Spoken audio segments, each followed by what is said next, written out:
नमस्कार। ये बीए भाग द्वितीय इतिहास की कक्षा है। इससे पहले हम दिल्ली सल्तनत की बात कर चुके हैं। दक्षिण भारत में बनाए गए दो साम्राज्य बहमनी और विजयनगर साम्राज्य की बात कर चुके हैं। आज हम मुगल वंश की बात शुरू करते हैं। मुगल वंश का संस्थापक था बाबर, जिसका समय था 1526 से 1530। इसका जन्म 1483 में फरगना में हुआ था, जो कि मध्य एशिया का एक छोटा सा राज्य या छोटा सा देश साम्राज्य कहा जा सकता है। इसके पिता का नाम था उमर शेख मिर्ज़ा, जो कि फरगना के शासक थे। ये तैमूर लंग के चौथे वंशज थे। 1494 में इसके पिता की मृत्यु हो जाती है और बाबर फरगना का शासक बन जाता है। बाबर के पूरे जीवन काल को हम पढ़ने की सुगमता के लिए 3 भागों में बांटकर पढ़ सकते हैं। पहला भाग 1494 से 1502, जब वह फरगना का शासक था। दूसरा भाग 1502 से 1525, जब वह काबुल का शासक रहा। और 1526 से 1530, जब वह भारत का शासक रहा। मध्य एशिया में बाबर असफल रहा। उसका कारण था उसका विरोधी शेरवानी खां उज़्बेक। 1502 में शेरवानी खां उज़्बेक और बाबर के बीच सरियापुल का युद्ध होता है, जिसमें बाबर हार जाता है और मध्य एशिया के बाहर खदेड़ दिया जाता है। 1502 से 1505 इन सालों वह भटकता रहता है इधर से उधर। 1502 में वह काबुल जीत लेता है किसी तरह और वहाँ पर 1525 तक राज करता रहता है। बाबर ने अपनी आत्मकथा तुर्की भाषा में लिखी है, जिसका नाम है बाबरनामा या तुज़ुक ए बाबरी। इसमें भारत के बारे में इसने कुछ लिखा है। भारत का इसकी आत्मकथा में संदर्भ आता है। भारत के बारे में यह लिखता है कि यहाँ पर 5 मुसलमान राज्य हैं और 2 हिंदू राज्य हैं।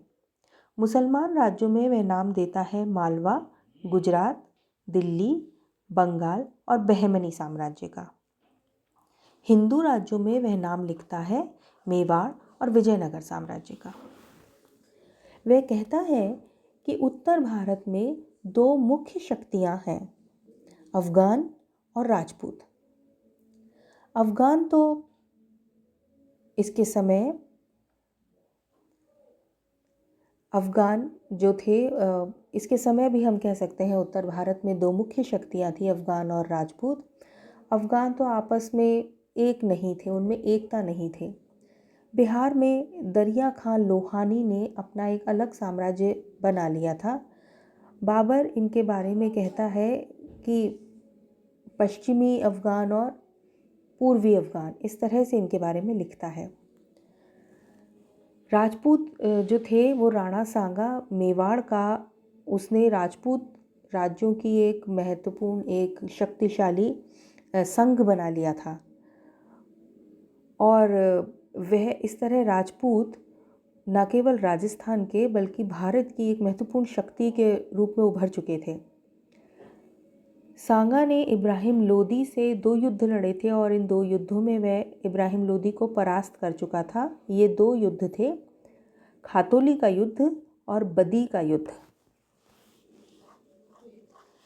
इस समय पंजाब का अफगान गवर्नर था दौलत खां लोदी। उसने बाबर को भारत पर आक्रमण करने के लिए न्योता भेजा, क्योंकि वह इस बात से डरता था कि कहीं इब्राहिम लोदी उसे उसके पद से हटा ना दे। बाबर को भारत में अपना साम्राज्य स्थापित करने के लिए 4 युद्ध लड़ने पड़े।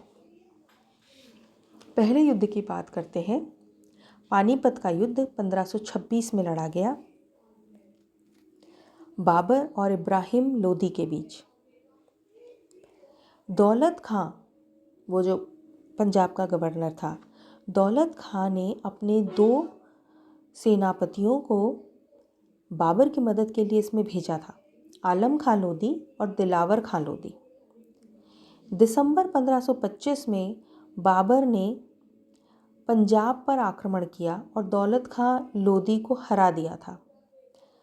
फिर उसने भर्त्सना करी, इंसल्ट करी और इस कारण दौलत खां ने खुदकुशी कर ली। बाद में 1526 में इब्राहिम लोदी को भी उसने हरा दिया और वह भी युद्ध में मारा गया था। पानीपत के पहले युद्ध के फलस्वरूप भारत में अफगान शक्ति का पतन हो जाता है और मुगल वंश की स्थापना हो जाती है। जो सारे युद्ध बाबर लड़ रहा था उनमें उसकी जीत के कुछ कारण थे।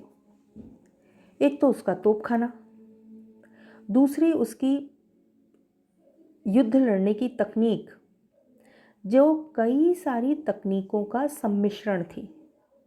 ये सारी तकनीकें उसने मध्य एशिया में सीखी थी। इनमें से एक पद्धति है तुलुगमा, ये उसने उज़्बेकों से सीखी थी। इस तकनीक में दुश्मन पर पीछे से आक्रमण किया जाता था। दूसरी तकनीक थी रिजर्व आर्मी, यानी सेना का कुछ भाग रिजर्व करके संरक्षित करके रखना। यह तकनीक उसने ईरानियों से सीखी थी। और उसके जो गोला बारूद थे वो भी उसकी एक तकनीक थी, वो उन्होंने ऑटोमन टर्क्स या ऑटोमन तुर्कों से यह पद्धति उसने सीखी थी। उसका जो तोपखाना था, इसके अध्यक्ष थे उस्ताद अली और मुस्तफ़ा।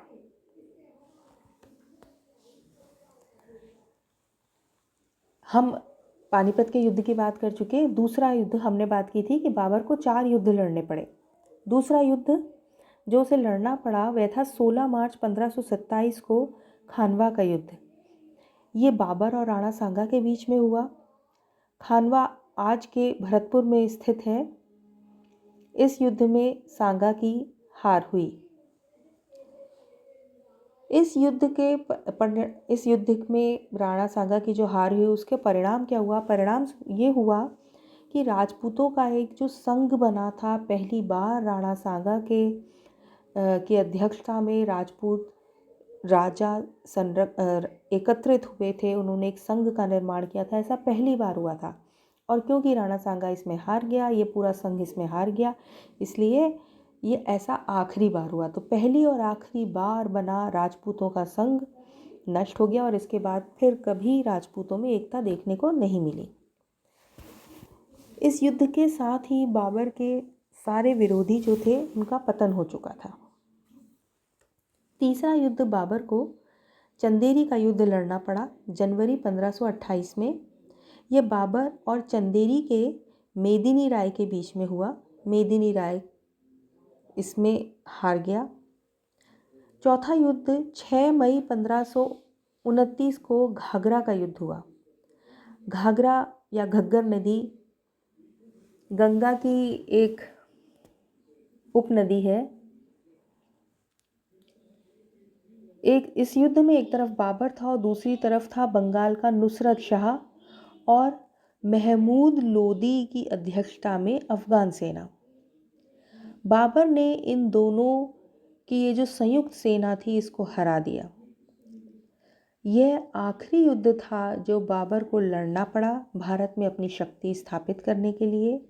इसके बाद वह भारत में पूरी तरह से उसने मुगल सत्ता को स्थापित कर दिया।